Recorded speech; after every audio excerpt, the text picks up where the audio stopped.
नमस्कार किसान भाइयों, आज हम लोग जानेंगे अक्टूबर में कौन-कौन सा ऐसा खेती है, कौन-कौन सा ऐसा फसल है जिसको हम लोग करके बहुत अच्छा उसमें से मुनाफ़ा कमा सकते हैं, बहुत अच्छा उसमें से फ़ायदा कमा सकते हैं। आज आपको हर चीज़ आपको एक-एक चीज़ बताऊँगा।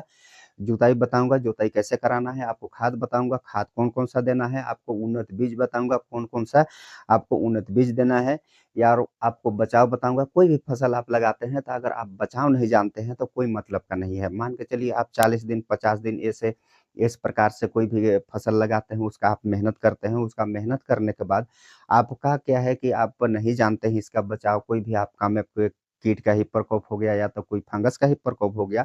अगर आप नहीं जानते हैं तो कोई मतलब नहीं है उतना दिन का आपका मेहनत किया हुआ। तो इसलिए क्या है, आपको बचाव भी बताऊँगा, आपको फ़ायदा भी बताऊँगा, आपको इनकम भी कितना होगा, ये सब चीज़ बताऊँगा। तो साथियों, अगर आप मेरे चैनल पर नए हैं और पहले से भी मेरा वीडियो अगर देखते होंगे और आज तक आपने सब्सक्राइब नहीं किया है तो सब्सक्राइब कर लीजिए। और वीडियो अगर पसंद आएगा तो एक लाइक ज़रूर कीजिएगा। अपने किसान सहपाठी भाइयों को क्या है, वीडियो शेयर करना मत भूलिएगा। तो चलिए चलते हैं अक्टूबर में कौन-कौन सा हम लोग सब्ज़ी लगा सकते हैं, कौन-सा हम लोग फसल लगा सकते हैं जिसमें बहुत अच्छा मुनाफ़ा आपको मिल सकता है। और अक्टूबर ऐसा माह होता है साथियों कि आपको बता दूँ, अक्टूबर के बाद क्या है, नवंबर आएगा, नवंबर के बाद दिसंबर आएगा, दिसंबर में बहुत कड़ाके का ठंड पड़ता है और ठंड पड़ने के कारण क्या है, बहुत ऐसे फसल होते हैं नहीं होता है। उसको कोई भी दवाई कीजिए, कोई भी उसमें ट्रीटमेंट कीजिए, कोई मतलब नहीं है।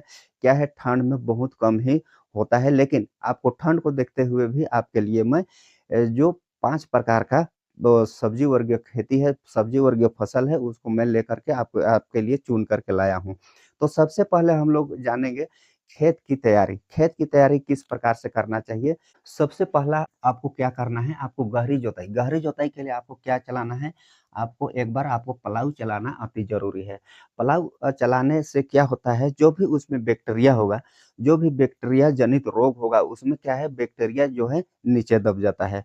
क्या है कि ये प्लाऊ जो है कि 1.5-2 फीट क्या है, गहरा जाता है और गहरा जाकर के ऊपर का मिट्टी को नीचे कर देता है और नीचे का मिट्टी को ऊपर कर देता है। तो इसमें क्या है कि बैक्टीरिया जनित रोग बहुत कम होता है, इसलिए आपको क्या है, प्लाऊ से गहरी जोताई एक बार ज़रूर कराना है। और ये जोताई को आपको कब कराना है, आपको लगाने से कम 45 दिन पहले आपको करना है। 45 दिन पहले अगर आप ये काम करते हैं तो 45 दिन में क्या है, आपका पूरा चीज़ जो भी बैक्टीरिया वगैरह होगा, जो भी उसमें फंगस होगा, वो क्या है, वो नीचे दब जाता है, नीचे दब के रह जाता है। तो इसलिए क्या है, आपको 45 दिन पहले आपको प्लाऊ चलाना ज़रूरी है। उसके बाद आपको सेकंड जोताई आपको क्या करना चाहिए, सेकंड जोताई में आपको कल्टीवेटर से करना चाहिए 2 से 3 बार। अगर आप प्लाऊ चलाए हैं तो उसमें क्या है, 1 बार भी चलेगा, 1 बार भी अगर ये कराते हैं कल्टीवेटर से तो भी चलेगा। और उसके बाद आपको क्या है, तीसरा मैं आपको बताने के लिए जा रहा हूँ। तीसरा में आप रोटावेटर का उपयोग इसलिए कह रहा हूँ क्योंकि रोटावेटर अगर आप करते हैं तो उसमें क्या है, ज़मीन का समतल ही हो जाता है। जो भी उसमें बहुत बड़ा-बड़ा होता है, वो क्या है, फूट जाता है और फूटने के बाद क्या है, बहुत अच्छा भुरभुरा हो जाता है। तो उसमें क्या है, कोई भी बीज अगर डालते हैं, तो उसको निकलने में बहुत अच्छा होता है, या तो फिर कोई भी पौधा आप उसमें रोपाई करते हैं, तो उसका जड़ विकास बहुत जल्दी होता है। इसलिए क्या है, रोटावेटर आपको चलाना बहुत ज़रूरी है। तो हम लोग का हो गया ये जोताई। जोताई को आप समझ गए होंगे कि कौन-कौन सा आपको जोताई कराना चाहिए। अब हम लोग जानेंगे दूसरा में, हम लोग को दूसरा आ जाता है खाद।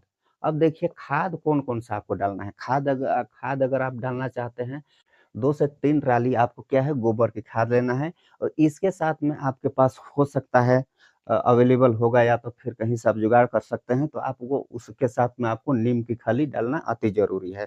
अब ये सब खाद आपको डालना है, उसके बाद में फिर आपको कुछ रासायनिक खाद भी डालना है। जैसे कि आपको फर्स्ट में कोई भी फसल आप लगा रहे हैं तो उसमें क्या है, सिंगल सुपर फास्फेट।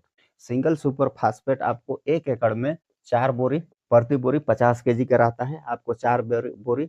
और उसमें क्या है, आपको डीएपी ले लेना है 2 बोरी, ये भी 50 केजी का रहता है। उसमें आपको ले लेना है MOP, muriate of potash, 50 KG का 1 बोरी, ये भी लेना है। अगर आपके पास अगर दीमक दीमक वगैरह का अगर होगा शिकायत, तो उसमें आपको ले लेना है एक रीजेंट पाउडर, या तो फिर और भी कोई भी पाउडर होगा जो कीटनाशक पाउडर हो, उसको आपको ले लेना है। अपने हिसाब से आप इसको डाल सकते हैं। 1 एकड़ में आप 2 केजी आप डाल सकते हैं, या तो फिर अगर 3 केजी भी डालेंगे तो भी चलेगा। और इसके साथ में आपको लेना है सगारी का गोल्ड 10 केजी प्रति एकड़ आपको इसको डालना है। अगर आप इतना खाद आपके पास डाल देते हैं तो इसमें क्या है कि आपका फसल को बहुत अच्छा इसमें बढ़वार मिलेगा, हर चीज़ उसमें सभी पोषक तत्व तो मिलेगा। तो इसके लिए क्या है आपको इतना आपको लेना ज़रूरी है। और दूसरा मैं आपको बताने के लिए जा रहा हूँ रोपाई के बाद क्या है 20 दिन बाद 20 दिन बाद आपको क्या है डीएपी ले लेना है आपको 50 केजी, फिर आपको एमओपी ले लेना है 30 केजी, इसके बाद आपको यूरिया ले लेना है 30 केजी, इसके बाद आपको सागारिका गोल्ड 10 केजी।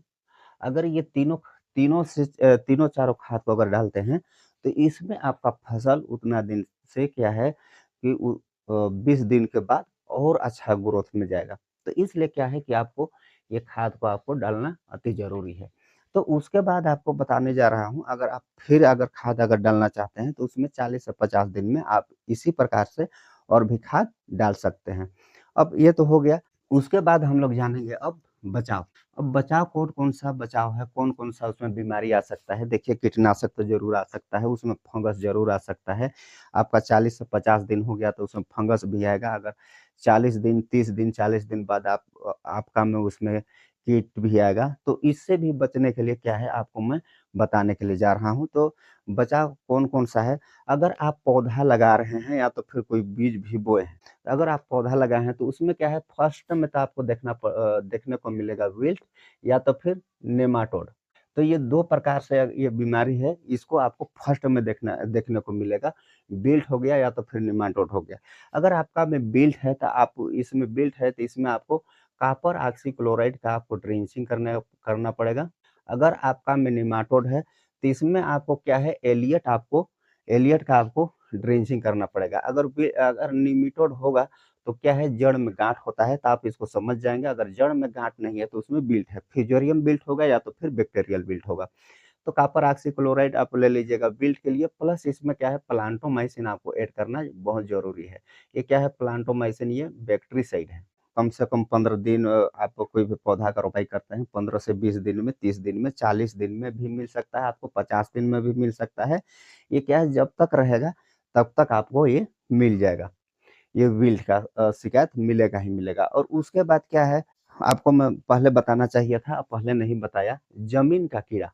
अगर आप जब भी लगाते हैं 1 दिन हो रहा है, 2 दिन हो रहा है, 3 दिन हो रहा है, जमीन का कीड़ा अगर आपको परेशान किया है, आपका पौधा को अगर काट रहा है, जमीन में जो कीड़ा होता है वो पौधा को काट देता है, बीचा-बीच में काट करके उसको टुटा देता है। तो वो क्या है उसके लिए क्या आपको लेना है, डेसिस आप ले सकते हैं। डेसिस जो बायर कंपनी का आता है, इसको आप लेकर के स्प्रे कर सकते हैं। और इसके बाद मैं आपको बताने के लिए जा रहा हूँ कीटनाशक। जैसे कि आप 15-20 दिन, 30 दिन हो गया, तो इसमें आपका कीटनाशक ज़रूर आएगा। तो कीटनाशक आएगा तो उसमें क्या है कहीं पर थ्रिप्स आ जाएगा, कहीं पर माइट्स आ जाएगा, कहीं पर क्या है फल छेदक आ जाएगा, कहीं पर तना छेदक आ जाएगा। इसके लिए आपको क्या है एक्सपोनस ले सकते हैं। एक्सपोनस ले लीजिए या तो फिर डेलीगेट ले लीजिए। ये दोनों में कोई एक ले लीजिए और इसका स्प्रे और इसका छिड़काव अगर आप करते हैं तो उससे आपको क्या है बचाव हो सकता है। और दूसरा में आपका आ जाता है पाउडरी मिल्ड्यू या तो फिर डाउनी मिल्ड्यू। अगर पाउडरी और डाउनी दोनों होगा तो इसमें क्या है कि आपको रोको का आप छिड़काव कर सकते हैं। इससे आपको बचा बचा जा सकता है या तो फिर आप नेटिवो का भी छिड़काव करके आप इससे बच सकते हैं। और दूसरा आ जाता है कुछ दिन हो जाता है 60-70 दिन हो जाता है ऐसे आपका कोई भी पौधा का, तो उसमें क्या आ जाता है झुलसा का अटैक हो जाता है, अर्ली ब्लाइट, लेट ब्लाइट या तो फिर बैक्टीरियल ब्लाइट। तो इससे बचाव के लिए क्या है कि आपको मैं डिस्क्रिप्शन में आपको लिंक दे दूँगा जो है कि मेरा झुलसा से झुलसा से रिलेटेड और भी वीडियो है, आप उसको देख सकते हैं या तो फिर आप नहीं भी देखेंगे तो इसमें आपको बता दे रहा हूँ। आप कार्बोरियोटॉप प्लस आप प्लांटोमाइसिन या तो फिर कासुगामाइसिन का आप छिड़काव करके आप इससे बच सकते हैं। बीज आपको बताने के लिए जा रहा हूँ। सबसे पहला नंबर पर हम ले लिए हैं मटर का। अगर आप अगति मटर का भी खेती करते हैं तो इसमें 70-80 रुपए प्रति केजी आप ले सकते हैं अगर अक्टूबर में अगर आप ये खेती करते हैं तो। इसके बाद में आप अगर करना चाहते हैं तो खीरा का भी कर सकते हैं। खीरा भी क्या है कि 30 दिन में आपका ये निकलना चालू हो जाता है। और मटर क्या है, ये ठंड को भी ये सहन कर लेता है, इसलिए क्या है मटर को भी लेकर आया हूँ। और इसके बाद आप मिर्चा का भी उपयोग कर सकते हैं। मिर्चा में भी क्या है उतना ठंड मिर्चा को भी नहीं मार पाता है। और क्या है, और इसके बाद देखिए आपके लिए लेकर आया हूँ आलू। आलू का खेती बहुत जगह होता है, अभी क्या है कि आलू बहुत ऐसे जगह पर होगा, आलू का भी आप ले सकते हैं। ये भी आपका 40 से 50 रुपए प्रति केजी बिक सकती है। और लास्ट मैं आपके लिए लेकर आया हूँ बीन्स। बीन्स क्या है कि ये ठंडा में सहन कर सकती है, ठंडा में भी आप इसका रोपाई कर सकते हैं। अभी नहीं इसका रोपाई करते हैं, तो बाद में भी इसका रोपाई करके आपको फ़ायदा ले सकते हैं। 70-80 रुपए प्रति केजी ये क्या है थोक रेट में भी जाएगा, या तो फिर 70-80 नहीं भी जा रहा है तो 40-50 है क्या है निश्चित जाएगा थोक रेट में। तो ये 5 प्रकार का सब्ज़ी आपको क्या है अक्टूबर में अभी लगा कर के आप इससे कमाई कर सकते हैं। आप अपने हिसाब से आप जिस प्रकार से आप लगाना चाहते हैं वैसा आप इसको लगा कर के इससे आप कमाई कर सकते हैं। तो साथियों आज के लिए इतना ही, फिर मिलते हैं किसी नेक्स्ट वीडियो में किसी नेक्स्ट टॉपिक के साथ। तब तक के लिए बाय, जय हिंद।